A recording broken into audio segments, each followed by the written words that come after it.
दोस्तों, जैसा कि हम सब जानते हैं कि हिंदू धर्म में जब भी कोई शुभ कार्य का आरंभ किया जाता है तो सबसे पहले भगवान शंकर और माता पार्वती के गजानंद यानी कि गणेश जी की पूजा की जाती है।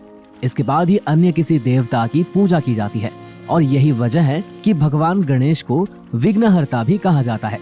दोस्तों, हम सभी जो गणेश जी का गजानन स्वरूप देखते हैं उससे जुड़ी कथा के बारे में तो सभी जानते हैं कि गणपति का सर उनके धड़ से अलग हो गया था, जिसके बाद हाथी के बच्चे का सिर काटकर उनके धड़ से जोड़ा गया और उनकी इस पुनर्जन्म की ये कहानी तो सभी जानते हैं।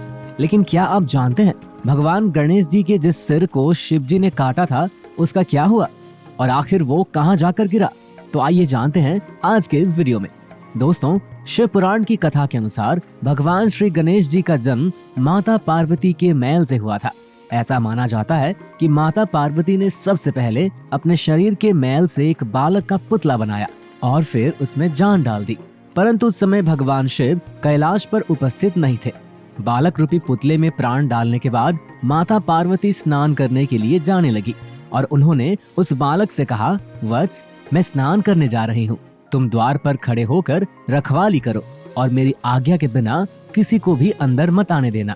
इतना कहकर माता पार्वती स्नानागार में चली गई। उधर कुछ समय बाद भगवान शंकर लौट कर आए और माता पार्वती के भवन में जाने लगे, परंतु बाल गणेश ने भगवान शंकर को अंदर जाने से रोक दिया। ये देखकर भगवान शिव एकदम से हैरान हो गए और उन्होंने उस बालक से पूछा, कौन हो तुम? तो श्री गणेश ने कहा कि मैं माता पार्वती का पुत्र गणेश हूँ और उनका आदेश क्यों, उनकी आज्ञा के बिना मैं किसी को अंदर नहीं जाने दूंगा। ये सुनकर भगवान शंकर ने उस बालक को बहुत समझाने का प्रयास किया, लेकिन ये बालक नहीं माना। तब क्रोध के आवेश में आकर भगवान शिव ने उसका सर ही धड़ से अलग कर दिया और भीतर चले गए।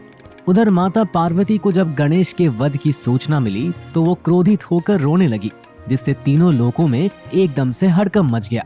तब माता पार्वती को प्रसन्न करने के लिए भगवान शिव ने एक हाथी के बच्चे का सिर काटकर उस बालक के धड़ से जोड़ दिया और उसे पुनः जीवित कर दिया। और ऐसा माना जाता है कि भगवान गणेश तभी से गजानन कहलाने लगे। दोस्तों, अब आप लोगों के दिमाग में एक सवाल तो जरूर आ रहा होगा कि आखिर गणेश जी का असली मस्तक कट जाने के बाद कहाँ गया होगा? वहीं एक दूसरी कथा के अनुसार जब भगवान गणेश का जन्म हुआ तो कैलाश पर्वत पर उत्सव मनाया जा रहा था। उस उत्सव में सभी देवता बाल गणेश को आशीर्वाद देने के लिए शिव धाम पधारे थे, परंतु शनिदेव कैलाश तो आए, लेकिन गणपति को देखे बिना ही वहां से जाने लगे। ये देख माता पार्वती को क्रोध आ गया और उन्होंने शनिदेव से इसका कारण पूछा। तत्पश्चात शनिदेव ने कहा कि अगर इनकी दृष्टि गणेश पर पड़ी तो अमंगल हो जाएगा, लेकिन माता पार्वती नहीं मानी और उन्हें गणेश को देखने का आदेश दे दिया। फिर जैसे ही शनि ने गणेश को देखा तो उनका सिर कटकर हवा में विलीन हो गया। गणपति जमीन पर गिर गए और माता पार्वती बेहोश हो गई।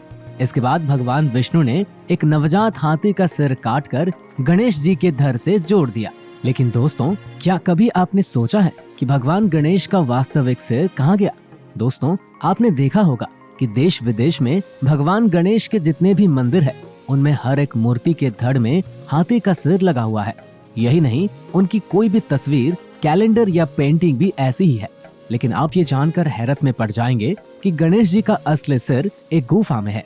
मान्यता है कि भगवान शिव ने गणेश जी का जो मस्तक शरीर से अलग कर दिया था उसे उन्होंने एक गुफा में रख दिया।